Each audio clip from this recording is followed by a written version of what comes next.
இது நார்கல் ஜனனிகர் அப்படின்னா நார்தன் கலிஃபோர்னியா ஜனனி பொண்ணு. இது சுட்ட தத்துவம் நம்பர் 1 கண்டென்ட்மெண்ட். எங்க சுட்டதுன்னு கேட்குறீங்களா?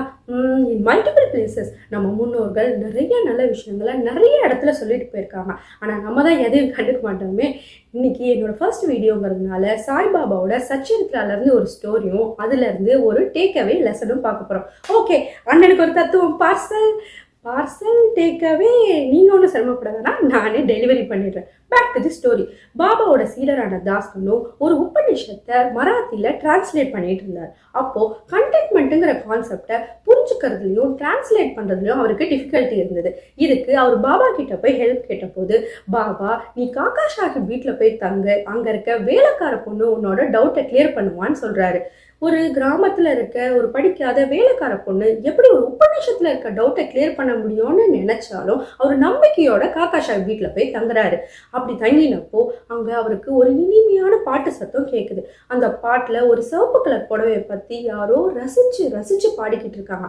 யாருன்னு இவர் போய் பார்த்தா ஒரு பழைய கிழிஞ்சு போன ட்ரெஸ்ஸை போட்டுட்டு சந்தோஷமா இந்த பாட்டை பாடிட்டே பாத்திரம் விளக்கிட்டு இருந்தா வேலைக்கார பொண்ணு.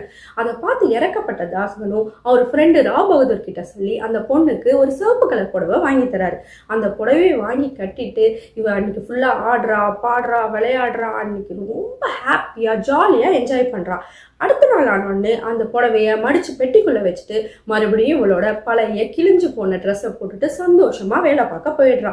இதை பார்த்த தாஸ்கனும் ஆச்சரியப்பட்டு போறாரு. இந்த பொண்ணை பார்த்து நம்ம இறக்கப்பட்டோமே, ஆனா இந்த பொண்ணு கண்டென்ட்மெண்ட்டுங்கிற கான்செப்டை எவ்வளவு சிம்பிளா அழகா நமக்கு புரிய வச்சுட்டான்னு நினைக்கிறாரு. அப்போ அங்க தாஸ்கனுக்கு கண்டென்ட்மெண்ட்னா என்னன்னு புரிஞ்சிச்சு. ஆனா உங்களுக்கு இன்னும் புரியல தானே?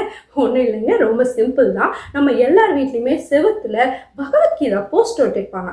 அந்த கீதாச்சாரம்ல கிருஷ்ணர் அர்ஜுனருக்கு என்ன சொல்றாருன்னா, எது நடந்ததோ அது நன்றாகவே நடந்தது, எது நடக்கிறதோ அதுவும் நன்றாகவே நடக்கிறது, எது நடக்கவிருக்கிறதோ அதுவும் நன்றாகவே நடக்கும், எதை நீ கொண்டு வந்தாய் அதை நீ இழப்பதற்கு, எதை நீ எடுத்துக்கொண்டாயோ அது இங்கிருந்தே கொடுக்கப்பட்டது, எதை நீ கொடுத்தாயோ அது இங்கேயே கொடுக்கப்பட்டதுன்னு சொல்றாரு. இதை சிம்பிளா சொல்லணும்னா இதை விட சிம்பிளா சொல்ல முடியாது, இருந்தாலும் ட்ரை பண்றேன்.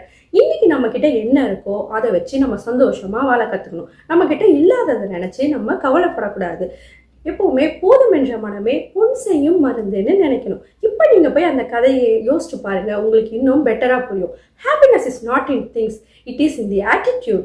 இப்படி எல்லாம் பேசிக்கிட்டு இருந்தா நம்மளை சாமியாரன்னு கிண்டல் பண்ணுவாங்கன்னு நினைக்காதீங்க. இந்த காலத்து லைஃப் ஸ்டைலில் ஸ்ட்ரெஸ் ஃப்ரீயான லைஃப் வாழணும்னா கண்டென்ட்மெண்ட்டுங்கிற கான்செப்ட் ரொம்பவே முக்கியம். Let it go, move on, enjoy life. Okay, bye. இது நார்கல் ஜனனிகர்.